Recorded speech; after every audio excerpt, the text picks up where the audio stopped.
na mga katawa-tawang paliwanag na si Kristo raw magbabautismo sa apoy at saka sa Espiritu Santo. Pakahuluganan ba namang dagat-dagatang apo yun? Pakinggan nyo sa Pasugo, September 1970. Basahin natin yung kanilang paliwanag pagkatapos nung talata, Sis Luz. Sige po, pakilagay nga natin yung after na nung talata. Ano ba? Basahin mo natin to. Yung paliwanag, yung sa Pasugo, ayan. Ayon kay Juan Bautista, ay hindi lamang sa tubig at Espiritu Santo ang bautismo, kundi mayroon pang bautismo sa apoy. Ito'y para roon sa mga parurusahan sa dagat-dagatang apoy at asupre na ikalawang kamatayan. Apokalipsis 20. Saan mo mababasa na yung dagat-dagatang apoy at asupre, bautismo yun? Parusa yun, hindi yung bautismo. Ang bautismo nagde-denote ng kaligtasan, Sis Luz. Opo. Wala pong gano'n na dagat-dagatang apoy yung bautismo sa Ang bautismo sa paliwanag ng Biblia, kaligtasan yan eh. Na ayon sa tunay na kahawig, ay nagligtas sa makapwidbagay ang bautismo. Basahin mo 3:21. na ayon sa tunay na kahawig, ngayoy nagligtas, sa makatwidbagay ang bautismo. Hindi ba ang bautismo ay pagliligtas?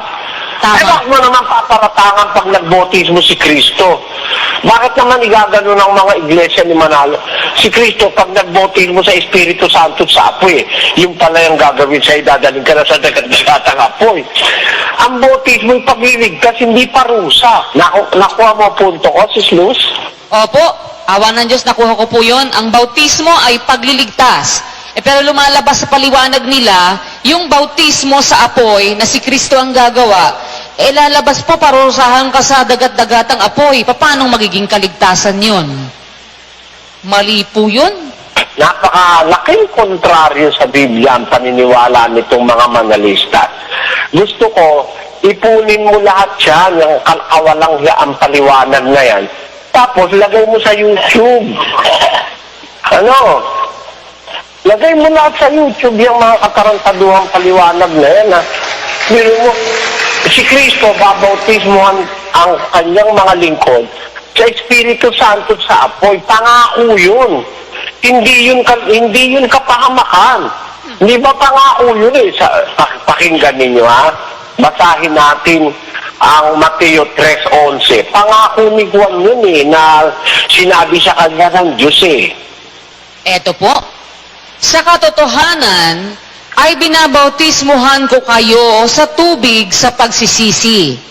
Datapwat ang dumarating sa hulihan ko ay lalong makapangyarihan kaysa akin, na hindi ako karapat-dapat magdala ng kanyang pangyapak. Siya ang sa inyo'y magbabautismo sa Espiritu Santo at apoy. Di ba magkalakip yun? Bautismo ni Kristo, Espiritu Santo at apoy. Hindi parusa yan. Pangako yan sabi ni Juan pag yun dumadating sa likuran ko, lalong dakila yung kaysa akin.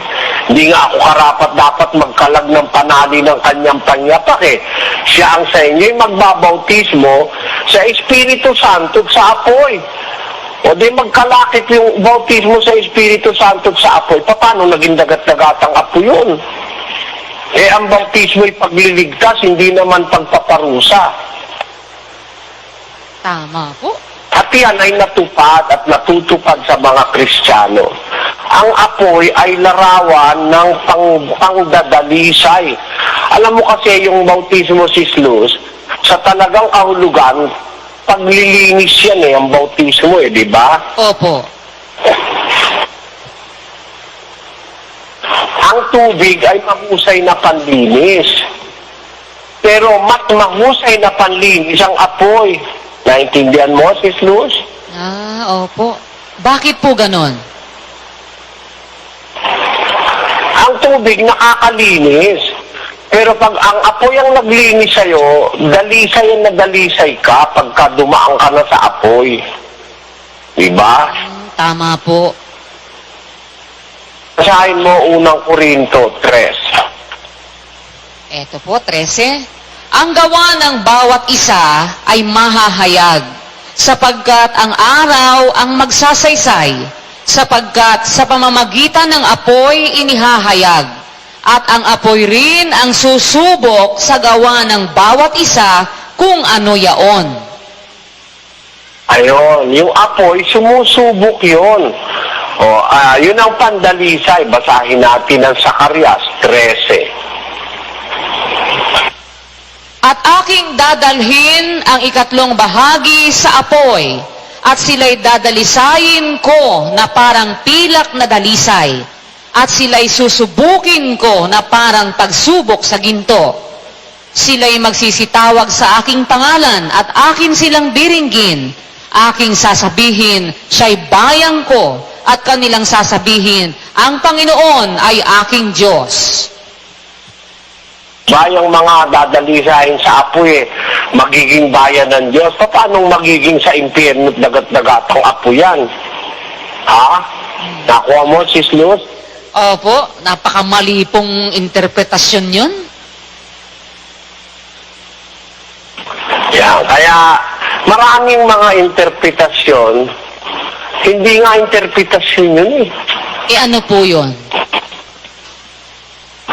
Katarantaduhan. Amen.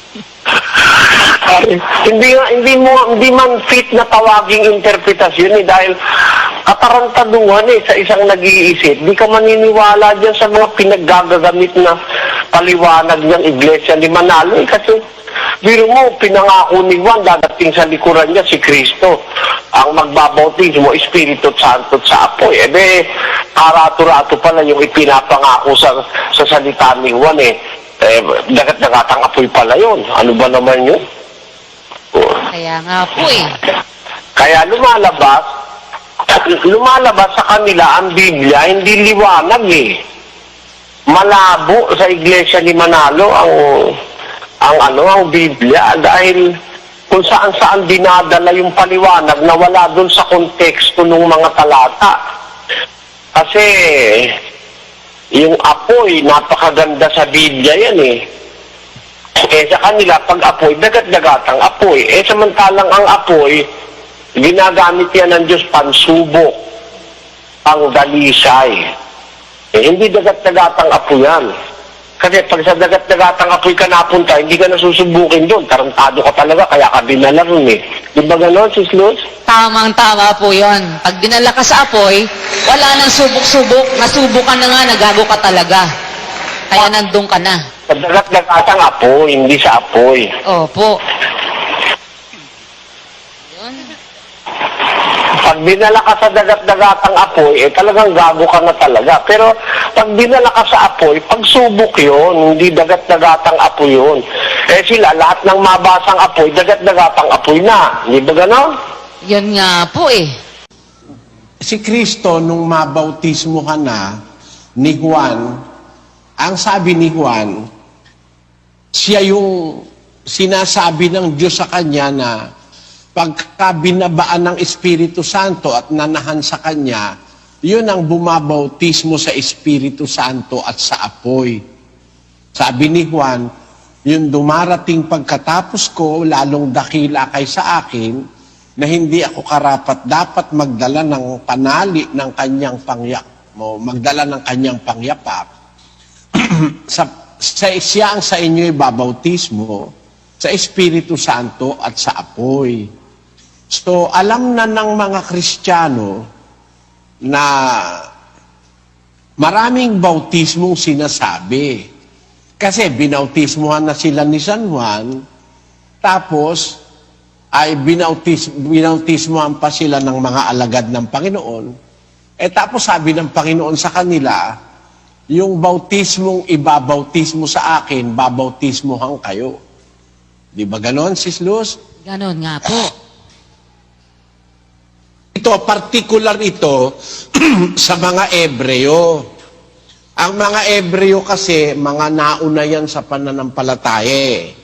Yan ang dinat na ni Kristo, yung mga Hudyo, yung Ebreo. Kaya nung nangangaral na si Pablo sa mga Ebreo, tumigil na tayo nung mga pasimulang aral ni Kristo, tumigil na tayo ng pagsasalita, sabi niya. Nung mga unang simula ng aral ni Kristo, yung aral tungkol sa mga bautismo. Sa Tagalog, ang pagkakasalin, mga paglilinis. Pero sa original na Grego, aral tungkol sa mga bautismo. Bakit sinasabi ito ni Pablo sa mga Ebreo? Kasi marami silang bautismong nadaanan. Bautismo ni Juan, tapos bautismo pa ng mga alagad ni Kristo, tapos babautismohan pa sila ni Kristo sa Espiritu Santo at sa apoy. Eh di magiging 3, kapatid na Luz, ano? Ganon Tama nga. ba yun? Tama po. Lalabas po sa kanila 3 nga po. 3. Eh kaya titigil na sila nung pagsasalita, nung unang simula nung aral, yung mga bautismo. Kaya kung titigil na, aalisin na yung 2. Opo. Tama ba yun, Sis Luz? Tama po. Kaya nung magbilang si Pablo, ang ibinilang niyang bautismo, isa lang.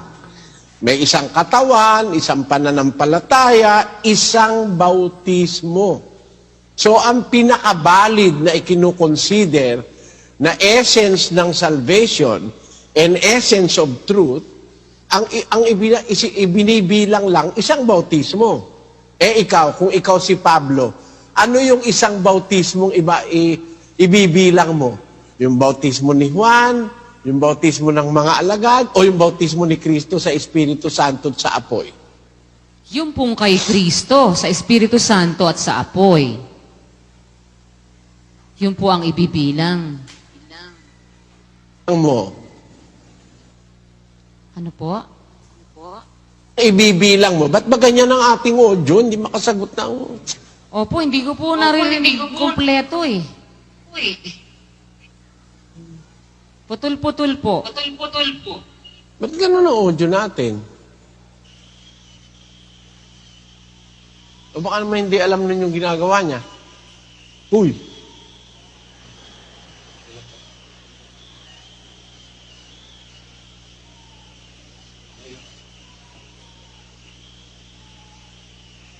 Kung ikaw si Pablo, ano ibibilang mo dun sa mga bautismo na yon, Sis Luz? Ang ibibilang ko po, yung huli, yung sa Panginoong Hesukristo na bautismo sa Espiritu Santo at sa apoy. Ayon. Kasi may bautismo na si Kristo lang ang magagawa eh. Siya lang ang gagawa nun. Walang iba. Sabi ni Juan, yung dumarating sa likuran ko na lalong makapangyarihan kay sa akin, siya ang sa inyo'y magbabautismo sa Espiritu Santo at sa apoy. Tama ba, Sis Luz? Tama po. So, ang iglesia tatanggap ng bautismo ni Kristo. Tama? Tama po. At pag natanggap mo yung bautismo ni Kristo, nasusupersede nun, nadadaig noon, yung bautismong tinanggap nila kay Juan Bautista at yung bautismong tinanggap nila sa mga alagad ni Kristo. Ang ibinibilang na lang ngayon na pinakatumpak at pinakamahalagang esensya ng kaligtasan, yung isang bautismong sinasabi ni Pablo. Tama ba, Sis Luz? Tama po yun. Naintindihan mo naman yon. Opo, awa ng Diyos, naintindihan ko po yun na... Ngayon, ang tanong natin ganito. Anong katunayang ang ibinibilang ng Diyos na bautismo na makapagpapasakdal ng budhi at makakapagligtas ay ang bautismo ni Hesukristo? Meron ba tayong katunayan nun? Pakinggan mo, kapatid na Lusa, basahin mo yung 1:14 ng unang Korinto. Nagpapasalamat ako sa Diyos na hindi ko binautismuhan ang sino man sa inyo, maliban si Crispo at si Gayo. Baka masabi ni Numan na kayo'y binautismuhan sa pangalan ko. At binautismuhan ko rin naman ang sangbahayan ni Estefanas, Maliban sa mga ito, di ko maalaman kung may nabautismuhan akong iba pa. Ayan. O de, si Pablo pala, may binautismuhan siya sa mga taga-Korinto. Tanong mo nga sa mga kapatid kung tama yon. Tama po ba yon mga kapatid na may binautismuhan si Pablo sa mga taga-Korinto? Ano po sagot? Tama po ba? Ano po sagot nyo? Kung tama, taas ang kamay. Kung hindi tama, o ngayon, kung hindi tama, itaas naman din ang kamay. Okay. Naniniwala po Si Pablo, binautismuhan niya si Crispo at saka si Gayo. At saka yung sambahayan ni Estepanas. Ngayon, kung meron pang iba, hindi ko na matandaan, sabi niya. Kasi matanda na rin si Pablo. No? Tapos, marami siyang gawain. Hindi niya na matandaan lahat ng mga binautismuhan niya. Kasi, hindi naman siya butisador eh. Pero may binautismuhan siya sa Corinto. Yung sambahayan ni Estepanas, saka si Crispo at si Gayo. Tama, Sis Luz? Tama po. Ngayon, ano ang sabi niya sa mga taga-Corinto sa 12:13? Pakibasa. Sapagkat sa isang espiritu ay binabautismuhan tayong lahat sa isang katawan, maging tayo'y Hudyo o Griego, maging mga alipin o mga laya, at tayong lahat ay pinainom sa isang espiritu. Kung papansinin niyo yung talata, mga kapatid, sabi ni Pablo, sa isang espiritu ay binabautismuhan tayong lahat. Abay, hindi ba nabautismuhan niya na si Estepanas, saka yung sambahayan ni Estepanas? Hindi ba nabautismuhan niya na rin si Crispo at si Gayo? Bakit meron na naman siyang sinasabi sa 12:13? Sa isang espiritu, binabautismuhan tayong lahat. Hindi ba yan present progressive, kapatid na Luz? Tama po. So, pagkatapos na mabautismuhan ni Estepanas at nung kanyang sambahayan, pagkatapos mabautismuhan ni Crispo at ni Gayo, sila pala ang lahat, kasama patin si Pablo, ay binabautismuhan sa isang espiritu. O sino kaya ang gumagawa nun sa lahat, pati kay Pablo? Walang iba kundi si Kristo, sapagkat siya ang bumabautismo sa Espiritu Santo at saka sa apoy. Tama ba yun, Sis Luz? Tamang-tama po. At yung sinasabi niyang tayong lahat ay binabautismuhan, present progressive. Kasi yung bautismo na yon, na bautismo ni Kristo, yun ay bautismo na isang process, isang proseso. Yung kasing bautismo sa Espiritu Santo at sa apoy, hindi isang oras tapos yun. Hindi. Yun ay binubuo ng mga pagsubok, mga pag-uusig, para bang maipapailalim ka sa pag-uusig, sa pagsubok, ma-overwhelm ka, parang matatakpan ka ng mga kung ano-anong pagsubok na yun. Ang kahulugan kasi literally ng bautismo, yung ma-overwhelm, matakpan, masakop. Yun ang kahulugan ng bautismo eh. Immersion or to be deep, mapa sa ilalim. Kaya pag bautismo sa tubig, kailangan mapa sa ilalim ka sa tubig. Pag bautismo sa apoy, dapat ma-cover ka ng apoy, ma-overwhelm ka. Yun ang kahulugan sa Grego ng salitang baptizo, na ang kahulugan ay to be overwhelmed, masakop, mailubog. Yung overwhelm is mailubog ka. Mailulubog ka sa apoy. Yung apoy, larawan nyo ng pagsubok, pagdadalisay, mga trial sa buhay, mga kung ano-anong mga persecution. Pag sinama-sama mo lahat yun, yun ang bautismo ni Kristo na malalagay ka sa mga trials, sa apoy. Yung trials, ang kahulugan nun, ano ba yung trials sa Tagalog? Mga pagsubok. Yun ang bautismo ni Kristo eh. At yun, hindi natatapos sa isang oras kagaya ng bautismo sa tubig. Kundi ito, proseso ito, proseso. na pag naanib ka sa iglesia, darating yung mga pagsubok, darating yung mga pag-uusig, darating yung mga kung ano-ano, mga kahirapan, mga tukso. Yun ang bautismo ni Kristo. Si Kristo lang ang gumagawa nun sa tao. Kasi yun ay ginagawa niya lang sa talagang kandidato sa kaligtasan na babautismohan kanya doon sa Espiritu Santo at sa apoy. Bakit sa Espiritu Santo?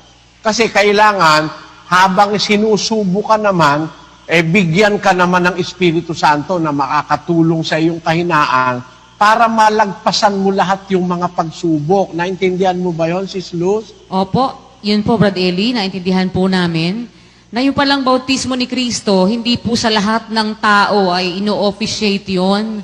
Kung hindi, ang dumadaan lang doon sa bautismo ni Kristo, yung sinasabi nga po ninyo, mga kandidato sa kaligtasan.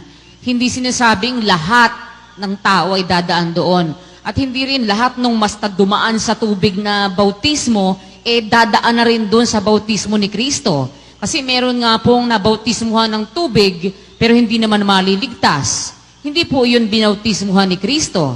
Ang dadaan doon, yung mga nabautismuhan sa tubig, tapos nakita ni Kristo talagang ito yung mga lingkod niya, yun ngayon, isasubject ngayon doon sa baptism sa Espiritu at sa apoy. Yun nga po yung mga paghihirap, pagsubok, mga sari-saring tukso, ganun po. Hindi lahat ay dumadaan doon.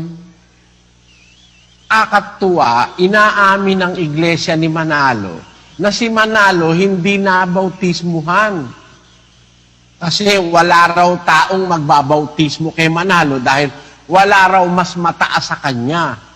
Aba, kayabangan na yun. Di ba ganoon, Sis Luz? Totoo. Basahin natin yung pasugo ng November 2001. Ito po yan. Pasugo, November 2001, page 2, sa editor's reply. It is true that Brother Felix Y. Manalo was not baptized into the Church of Christ because no one was there immediately preceding his work to baptize him.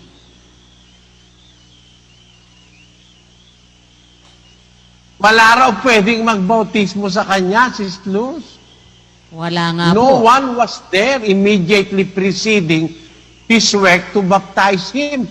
Abay, kailangan talaga palang inaamin palang ito palang si Manalo talagang walang pag-asa dahil hindi na bautismuhan.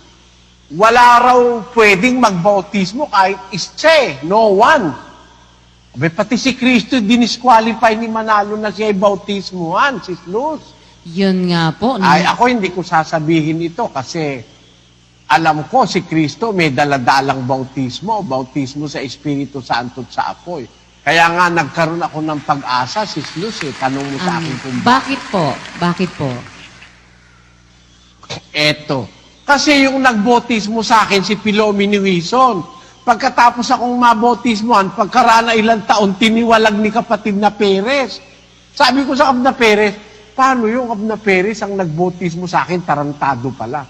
Sabi niyo, tarantado si Pilomini Wison. Nung bautismohan pala ako, gumagawa na ng katarantaduhan. Di pa paano po yung bautismo ko? Pagpasa Diyos mo na yun, sabi ni kapatid na Perez. Hindi na lang ako kumibo. Tapos nung maalaman ko, meron nga pala akong isang reserbang bautismo pa. Yung bautismo sa Espiritu Santo at sa apoy. Pag binautismohan ako ni Kristo noon, wala nang kakwenta-kwenta yung ginawa sa akin ni Pilomini Wison. Kahit ba tarantado siya, ano papakialam ko ron. Aba, naramdaman ko naman, Sis Luz, na binabautismuhan ako ni Kristo sa Espiritu Santo at saka sa apoy. Sa dami siguro ng dumaang pagsubok sa buhay ko, naku po.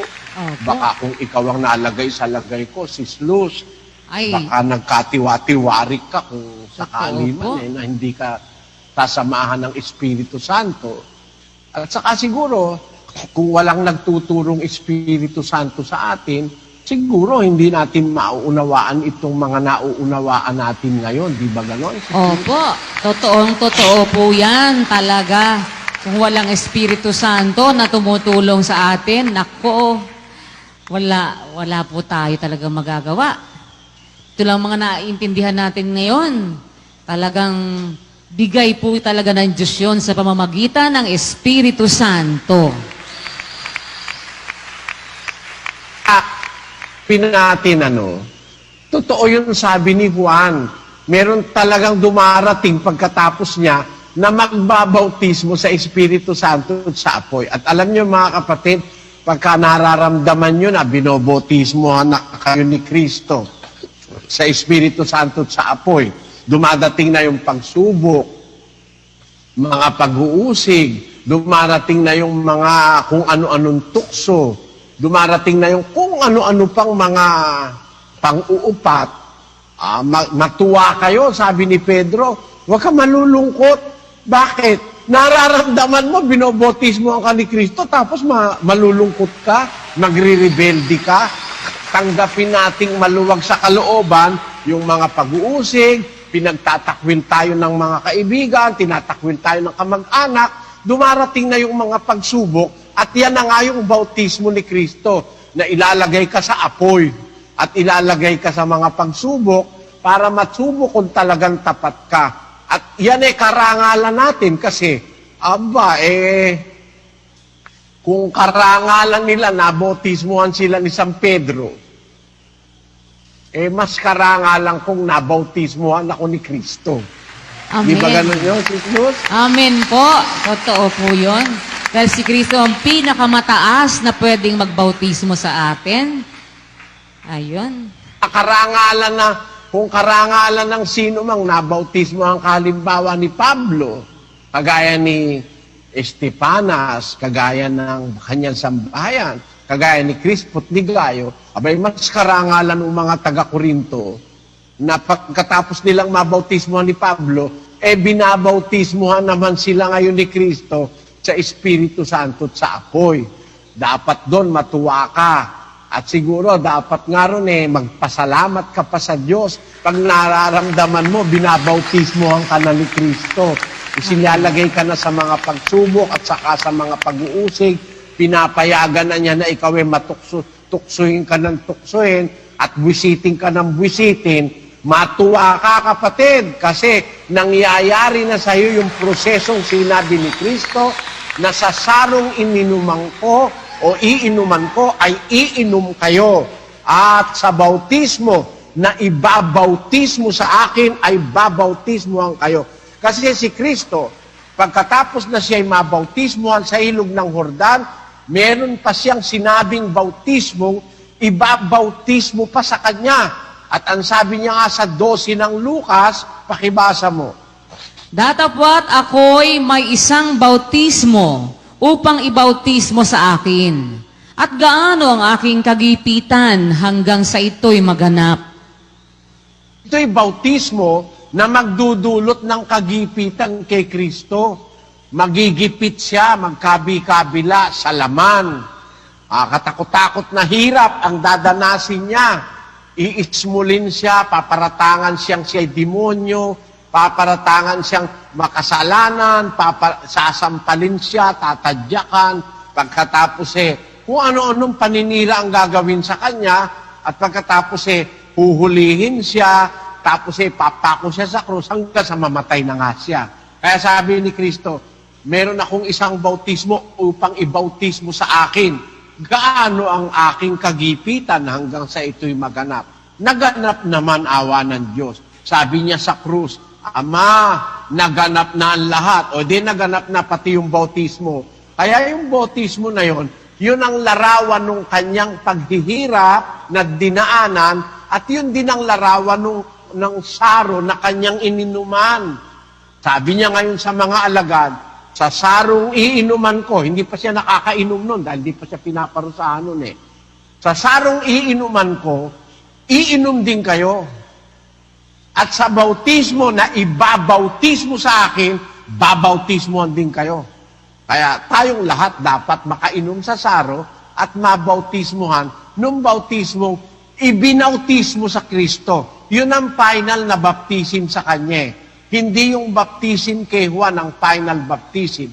After all, hindi nga lapat sa Kanya yung bautismo ni Juan, kapatid na Luz. Bakit po hindi lapat sa kanya? Sabi ni Juan, binabautismohan ko kayo sa tubig sa pagsisisi. Sabi niya. Batay mo yung 3:11. Sa katotohanan ay binabautismuhan ko kayo sa tubig sa pagsisisi. So, yung bautismo pala ni Juan, bautismo sa tubig sa pagsisisi. Pagpapatawad ng kasalanan. Dapat ba si Kristong magsisi? Wala naman siyang pagsisisihan. Wala rin naman siyang kasalanan.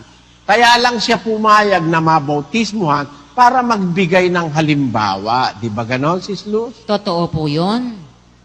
Pero hindi naman siya, wala naman siyang pagsisisihan dahil wala naman siyang ginawang kasalanan, di ba? Opo. Kaya, yung bautismo ni Juan, tinanggap ni Kristo, masusupersede nung bautismong dumadating kay Kristo pagkatapos nung bautismo na yon.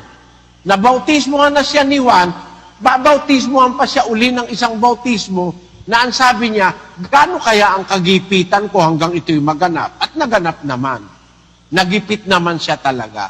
Kaya mga kapatid, pagka nagigipit na tayo ng mga panunukso, paninira, pang-uusig, mga trials, mga pagsubok, huwag tayong mag-alala.